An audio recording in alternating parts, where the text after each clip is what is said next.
నమస్తే, welcome to I dream. ప్రస్తుతం నాతో పాటు స్టూడియోలో ఉన్నారు పబ్లిక్ స్పీకర్, మోటివేషనల్ స్పీకర్ కూడా రజనీ రమ గారు. మేడంతో మాట్లాడదాం. మేడం నమస్తే. నమస్తే. మేడం, తమిళనాడులో విజయ్ ఎంట్రీ ఇచ్చాడు, అద్భుత విజయం, ముఖ్యమంత్రి అయిపోయాడు. ఇప్పుడు అదే బాటలో ఇంకొక హీరో కూడా మనకి పొద్దునుంచి సమాచారం వస్తుంది. ధనుష్ నిన్న వాళ్ళ ఫ్యాన్స్తో మీటింగ్ సందర్భంగా సామాజిక సేవా కార్యక్రమాలు చేయండి, మీ పేరు నిలబెట్టే విధంగా నేను కూడా పనిచేస్తా అని ఒక డైలాగ్ వేసాడు. దాంతో మొత్తం తమిళనాడులో మీడియా, సోషల్ మీడియా మొత్తం కూడా ఆయన కూడా పార్టీ పెట్టబోతున్నాడు అని చెప్పి ప్రచారం జరుగుతుంది. ఒకవేళ నిజంగా ఆయనకి ఆలోచన ఉంటే పార్టీ పెడితే తమిళ రాజకీయాలు ఎట్లా ఉంటాయి అంటారు? ఏమన్నా మార్పులు జరిగే అవకాశం ఉందా? తమిళ రాజకీయాల ఉంటాయి, అక్కడే ఉంటాయి. మరి అపోజిషన్ అనేది ఒకటి కావాలి, పోటీ కావాలి కాబట్టి. అయితే ఇవన్నీ ఊహాగానాలు వలి గారు, అంతే అంతే. అయితే ఏంటంటే ఇప్పుడు ఒక హీరో చాలా మంచి మంచి పాత్రలు చేశారు ఆయన. ధనుష్ అంటే అసలు ఒకప్పుడు ఎవరికి ఏం పట్టలేదు. ఒక సన్నగా ఒక టీనేజ్ బాయ్ లాగా ఉండేవాడు హీరోగా వచ్చినప్పుడు. కానీ అతనిలో ఉన్న టాలెంట్ని గుర్తించి రజనీకాంత్ గారు వాళ్ళ అమ్మాయిని ఇచ్చి మ్యారేజ్ చేశారు, అల్లుడిని చేసుకున్నారు. అంటే రజనీకాంత్ గారికి అల్లుడు అనమాట ఇప్పుడు అతను. తర్వాత మంచి మంచి పాత్రలు చేయడము, బాడీని కొంచెం డెవలప్ చేసుకోవడం, ఒక మనిషిగా అంటే ఒక పెద్ద రూపు వచ్చింది అతను. అప్పటి నుంచి కూడా మంచి మంచి పాత్రలు చేశారు, నేను కూడా కొన్ని చూశాను. అంటే యూత్కి ఎలా చెప్పాలి, ఒక ఆదర్శంగా యూత్ ఒక మంచి పద్ధతిలో నడుచుకునే విధంగా, ఎలా నడుచుకోకూడదో ఎలా నడుచుకోవాలో లాంటి పాత్రలు చాలా చేశారు ఆయన. అన్నీ కూడా హిట్ అయినాయి మూవీస్, అన్ని సూపర్ స్టార్ అని చెప్తున్నారు కదా. సో మంచి మంచి పాత్రలు చేశారు. అయితే సినిమా హీరోలు అందరూ కూడా ఇలా పొలిటికల్లోకి వచ్చి ఒక చీఫ్ మినిస్టర్ అవ్వాలి అనుకోవటము, అవ్వడము అనేది మంచి పరిణామమే.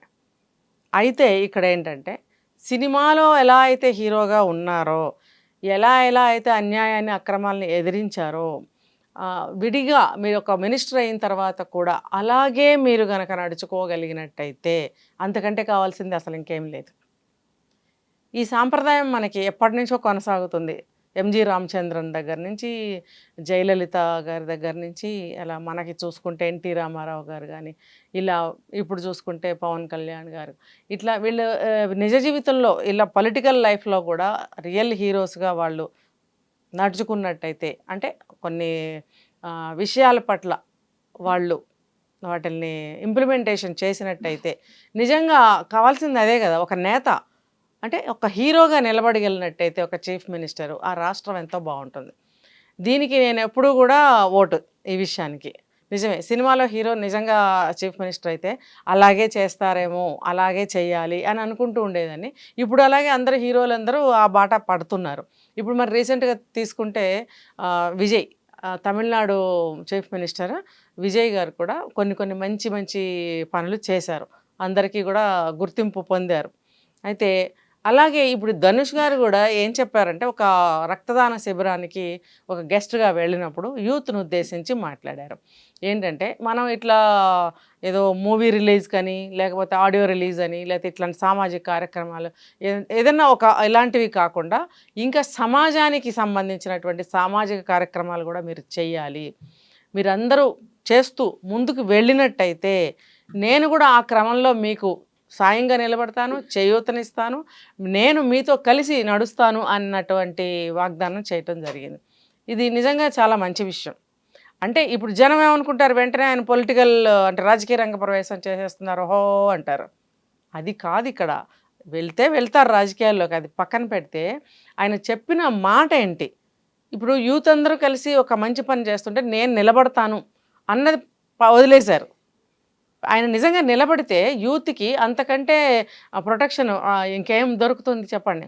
అంత పెద్ద హీరో, అది మనకి ఒక నేతగా మనకు నిలబడి, ఒక ఫ్రెండ్గా నిలబడి, మనకి ఒక మార్గదర్శకంగా నిలబడి తోడుగా నడుస్తాను అంటే యూత్లో చాలా ఉత్సాహం వస్తుంది, చాలా ఎనర్జెటిక్గా వాళ్ళు వర్క్ చేయగలుగుతారు. ఇప్పుడు మనం చాలాసార్లు చెప్పుకున్నాం, స్వామి వివేకానంద ఏం చెప్తారంటే, ఈ యువత భుజస్కంధాల మీదనే దేశ యొక్క అభివృద్ధి ఆధారపడి ఉంది. నవ సమాజ, నవ భారత నిర్మాణం ఈ యూత్ యువజనుల మీదనే ఉంది, యువత మీదనే ఉంది అని చెప్పారు. మరి ఇలాంటి యువతకి అలాంటి వాళ్ళు చేయూతనిస్తే సహాయం అంటే డబ్బని కాదు, ఇక్కడ నేనున్నాను ముందుకు నడుద్దాం అనేవాళ్ళు ఉంటే ఇక యూత్ ముందుకు వెళ్ళరా మంచి కార్యక్రమాలకి? ఇప్పుడు దేశంలో చూసుకుంటే ఎన్ని అరాచకాలు జరుగుతున్నాయి, అమ్మాయిల మీద ఎన్ని అఘాయిత్యాలు జరుగుతున్నాయి. ఇప్పుడు పెళ్లి చేసుకున్న భర్త కానీ భార్య కానీ ఎవరో ఒకళ్ళని చంపుకోవడం జరుగుతుంది. ఎందుకు జరుగుతుంది? సంసారంలో గొడవల, అక్రమ సంబంధాల, డబ్బు ఆర్థిక పరిస్థితుల్లో. ఇవన్నీ ప్రతి ఇంట్లో ఒక అబ్బాయి అనేవాడు ఉంటాడు, అవునా? ఆ ఇంట్లో ఏం సమస్య జరుగుతుంది? కాబట్టి వీళ్ళు ఈ ఈ యొక్క యువ సంఘాలన్నీ కూడా ఆలోచించి ప్రతి ఇంట్లో ఒక మనశ్శాంతిని స్థాపన చేద్దాం, అంటే మనశ్శాంతి స్థాపన చేద్దాం అని వాళ్ళు కనుక సంకల్పించుకుంటే చేయగలరు. ప్రతి ఇంట్లో మనశ్శాంతిని వాళ్ళు చక్కగా నిర్మించగలుగుతారు, ఇవ్వగలుగుతారు. దానికి తగినటువంటి ఆలోచన, తగినటువంటి ప్లాన్ వేసుకుని ప్రతి ఇంట్లో మనశ్శాంతిగా ఎలా ఉండాలి, ఏ ఇంట్లో కూడా ఎటువంటి సమస్య రాకుండా మన వంతు మనం ఏమైనా చేయగలుగుతామా? ఇప్పుడు ఎవరైనా కొట్టుకుంటున్నారు, లేకపోతే ఒక హత్యా ప్రయత్నం జరుగుతుంది, ఒక అత్యాచారం జరుగుతుంది, కళ్ళు మూసుకునో లేకపోతే చూడనట్టు పక్క నుంచి వెళ్ళిపోతుంటాం, రోడ్డు మీద యాక్సిడెంట్ జరుగుతుంది, ఇలా చూసుకుంటూ బండి మీద వెళ్ళిపోతూనే ఉంటారు. అట్లీస్ట్ ఆగి కూడా చూసేవాళ్ళు చాలా వేళ్ల మీద లెక్క పెట్టచ్చు. ఎందుకు? పోలీసులకు భయపడో లేకపోతే నువ్వే చేసావా అని అంటారని భయపడతారు. అందరూ వచ్చి నుంచుంటే అందరినీ అనేస్తారా? అనరు. అంటే ఆ ఆలోచన దృక్పథం కూడా మారాలి. అటువంటి దృక్పథంతో కనుక యువత కదిలినట్టయితే ఇలాంటి నేతలు అండగా నిలబడరా? ఇలాంటి నేతలు లేకపోతే హీరోలు లేకపోతే పెద్ద మనుషులు అండగా నిలబడితే యువత ముందుకు వెళ్ళలేరా? ఖచ్చితంగా ఈ రెండు శక్తులు కలిస్తే సమాజం చాలా బాగుపడుతుంది. అది ఆయన మంచి స్టేట్మెంట్ ఇచ్చారు ధనుష్ గారు. మొన్న కూడా నేను ఏదో వీడియోలో చెప్పాను, విజయ్ గారు అక్కడ చేస్తున్నటువంటి మంచి మంచి కార్యక్రమాలు ఏవైతే ఉన్నాయో, ఏదైనా సరే ఒక అన్యాయాన్ని స్టార్టింగ్లోనే ఎలా ఎదుర్కొన్నారో అందరికీ తెలుసు. అలాంటి ఆలోచనలతోటి ప్రతి రాష్ట్రంలోనూ ముందుకు కదిలితే నేతలు ఆయా రాష్ట్రాలు బ్రహ్మాండంగా బాగుపడతాయి. యువత ఎందుకు సాయంగా నిలబడరు? తోడుగా ఎందుకు నిలబడరు? అసలు మేమున్నాం ముందు అని చెప్పి ఎందుకు నిలబడతారు. వాళ్ళకి తగినంత ఉత్సాహాన్ని ఇవ్వలేకపోతున్నాం, వాళ్ళకి తగినంత ప్రోత్సాహాన్ని ఇవ్వలేకపోతున్నాం. కాబట్టి మనకెందుకులే అని కూడా వాళ్ళు ఊరుకుంటున్నారు. కానీ ఇలాంటి సపోర్ట్ని, ఇలాంటి కోఆపరేషన్ని, ఇలాంటి వాళ్ళకి ఉత్సాహాన్ని కలిగించాల్సిన బాధ్యత కూడా ఇలాంటి పెద్దవాళ్ళకి ఉందన్నమాట. కాబట్టి ఈ ధనుష్ గారు ఇచ్చినటువంటి స్టేట్మెంట్ చాలా బాగుంది. ఇన్ ఫ్యూచర్ అంటే ఆయన ఒక రాజకీయాల్లోకి ప్రవేశించి చీఫ్ మినిస్టర్ అవ్వటానికి కానీ ఇది బేసా అనుకుంటే తప్పులేదు అనుకోవటంలో కూడా. ఒకటి చేయాలంటే ఒక మంచి పనితో స్టార్ట్ చేయాలి కదా. పునాది రాయి అనేది ఎక్కడో ఒక చోట వేయాలి. అది ఇదే మంచి పని చేయడానికి ఆయన పూనుకున్నప్పుడు ఇది పునాది రాయి అనుకోవచ్చు, తప్పేమీ లేదు. ఒకళ్ళ తర్వాత ఒకళ్ళు సమాజ శ్రేయస్సు కోసం ఏదో ఒక మార్గాన్ని ఎంచుకుంటారు కాబట్టి అది ఇదే అని అనుకోవచ్చు. వచ్చినా కూడా మనకి నష్టం లేదు, రాజకీయాల్లోకి మంచిదే కదా, ఆ రాష్ట్రానికి మంచిగా జరుగుతుంది.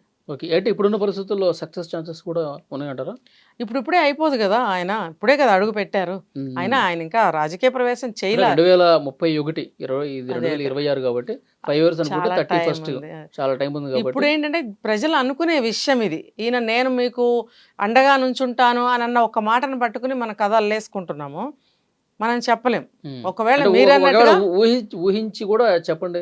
ఇప్పుడు విజయ్ ముఖ్యమంత్రి అయ్యాడు, సినిమా నుంచి వచ్చాడు, అక్కడ ఆల్రెడీ అన్నా డిఎంకే రెండు పెద్ద పార్టీలు ఉన్నాయి, అయినప్పటికీ విజయ్కి అవకాశం వచ్చింది. ఇప్పుడు విజయ్ వీళ్ళందరూ ఉన్నప్పటికీ ధనుష్కి అవకాశం వస్తుందా? అంటే మీరు చెప్పారు కదా, ఈ టైం గ్యాప్ అనేది ఉంది కదా, ఈ టైం గ్యాప్లో ఏం జరుగుతుందో తెలియదు. ఇది స్టార్టింగ్ మాత్రమే విజయ్కి. ఈ 5 సంవత్సరాలు కూడా ఆయన ఎలాంటి మంచి పనులే చేస్తూ ముందుకెళ్తే పోటీ ఎవరు రాలేకపోవచ్చు. మళ్ళీ ఆయననే ఎన్నుకునే అవకాశాలు కూడా ప్రజలు అనుకుంటారు కదా, మనకి ఈ నేత మంచిగా మనకు అన్నీ చేశారు కాబట్టి ఈయనని గెలిపించడం మన బాధ్యత అని ప్రజలు అనుకుంటారు.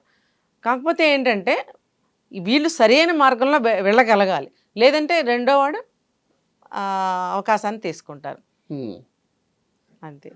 ఓకే, చూద్దాం మేడం ఏం జరిగిపోతుంది. ఇంకా మీరు అన్నట్టు 4-5 సంవత్సరాల్లో ఉంది నెక్స్ట్ ఎలక్షన్, ప్రజలు నిర్ణయించాలి. ఓకే, నిజంగా కేవలం సామాజిక కార్యక్రమాలకే పరిమితం అవుతాడా, లేదంటే పార్టీ పెడతాడా? అంటే ఇక్కడ ఇంకొకటి కూడా ఉంది వలి గారు, చీఫ్ మినిస్టర్ అవ్వాలని ఏముంది? ఇప్పుడు రాష్ట్రాన్ని రక్షించాలి, పరిరక్షించాలి, బాగు చేయాలి, డెవలప్ చేయాలి అని అనుకున్నప్పుడు ఎవరైనా ఏదైనా మంచి కార్యక్రమం చేయొచ్చు కదా. ఒక చీఫ్ మినిస్టర్ అయితేనే, ఒక మినిస్టర్ అయితేనే చేయాలా? ఇలా అనుకోవచ్చుగా. కాబట్టి మనం ఊహాగానాలు ఏం సేవకే చేయొద్దు. పరిమితం అవుతాడా లేదా అనేది అయితే ఇంకా మంచిది కదా. ఉమ్. ఆ చీఫ్ మినిస్టర్కి ఈయన సపోర్ట్గా ఉన్నట్టుగా కూడా ఉంటుంది కదా. చూద్దాం ఏం జరుగుతుందో. చూద్దాం madam. Thank you very much.